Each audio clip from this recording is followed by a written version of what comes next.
Happy Sunday to all. I hope that you've enjoyed your Sabbath or if you're atheist or other religion, I hope you enjoyed getting the first tables for brunch. Yeah, that's how it goes. So naturally, most of you heard or saw this clash between Trump supporters who were marching and, the normal protesters and people that are marching from the left side because they could not allow anybody else to do it. So they got kind of mad. This was out in California, which is kind of a weird place for pro-Trump people to be, considering the, that state is super, super Democrat. But anyway, they decided to march out there, and of course the leftists had to protest because heaven forbid anybody else put their opinion out there. Not saying the Trump people are right for supporting, because literally neither one of these sides is right. What happened was that somebody, a leftist, decided he wanted to put a mask on because he's a complete pussy and didn't want to have his face shown, and went up to a woman, not a man, a woman that was a Trump supporter, and sprayed her in the face with mace. And then, of course, like a bitch, ran off. Now, luckily, he was caught, and they sort of got to kick and beat the shit out of him in the sand on the beach. Because wouldn't that be nice to protest on a beach? Like, if you live in the middle of the country, you're like, son of a bitch, I gotta go protest in a cornfield. That sucks. But yeah, this guy gets beat up a little bit and then runs off. And naturally, there's other things going on. And then, of course, the Trump supporters get violent, and as they did at a couple other rallies across the country this weekend. It just is a complete mess in the country right now. But I'm sorry, I'm not going to defend anybody that's a complete puss, covers their face and sprays mace into a woman's face and then runs off like a bitch. It's just not going to happen.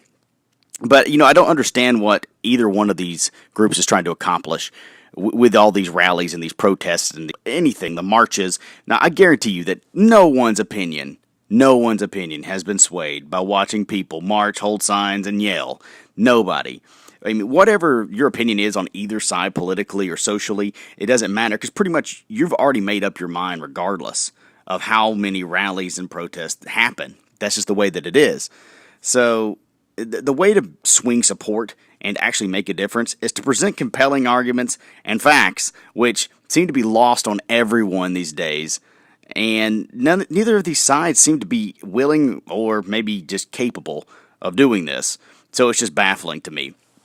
There was pro-Trump rallies in cities across the U.S., including the city I'm working in right now. It wasn't very big. There's nothing really went on. But they had rallies from California to, to Ohio to Rhode Island, and I'm sure other places, too, that I didn't hear of as well.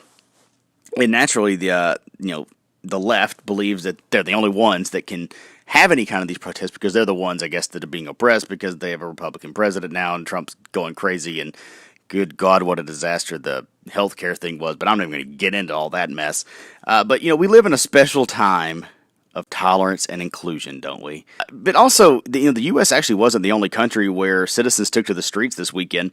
We're just the only ones that do it for no logical reason. Now, in London, there were thousands of people that marched yesterday to protest Britain leaving the European Union. Yeah, you guys remember that whole Brexit thing? Yeah, kind of a big deal. Now, guess what? No reports of violence or disruptions. Big shock, right? When people get together for an actual cause, because that isn't actually a big deal over there. They even took the time to honor those that were slain in this past week's terrorist attack with a minute's silence in memory of the victims. So they actually did something worthwhile while actually protesting something worthwhile. That's pretty cool. Now, switching gears, kind of literally, because we're talking about cars, but it's let's talk about the self-driving Uber vehicle that got into a car accident in Arizona. Now, maybe I'm out of touch. Maybe I'm like the old fogey, the get off the lawn guy, because I had no idea that Uber had self-driving cars. Didn't even know those existed. Thought they were in sci-fi movies. Had not been paying attention to that stuff. I'm out of touch, obviously. But apparently there were no passengers in the Volvo SUV, because I think they have a fleet of Volvos that are kind of a test city is in Phoenix maybe, or Tempe or something like that.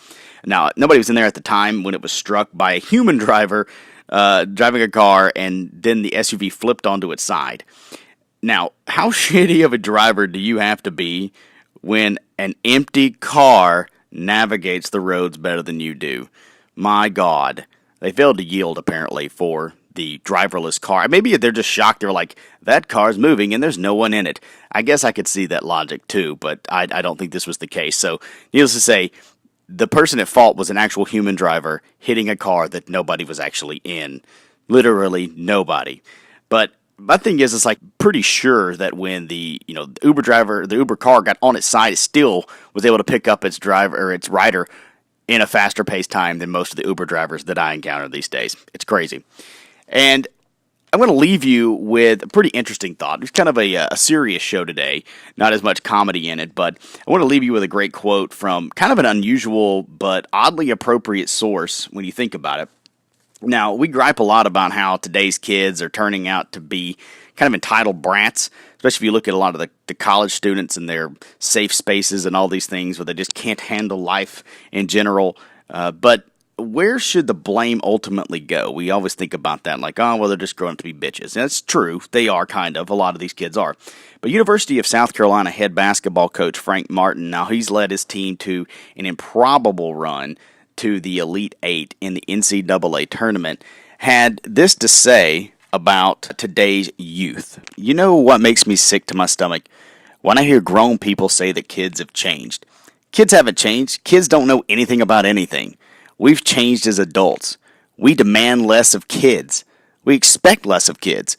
We make their lives easier instead of preparing them for what life is truly about. We're the ones that have changed. To blame kids is a cop-out.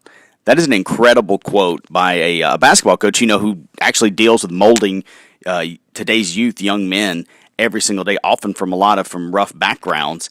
And pretty great quote from Frank Martin. Pretty tough guy if you ever get a chance to see him. He's fiery on the sidelines, very, very intense guy. But I do love that quote. But that's it for me. Enjoy the rest of the weekend. Go get laid or eat a Cadbury cream egg or something like that. But enjoy it. Peace, bitches.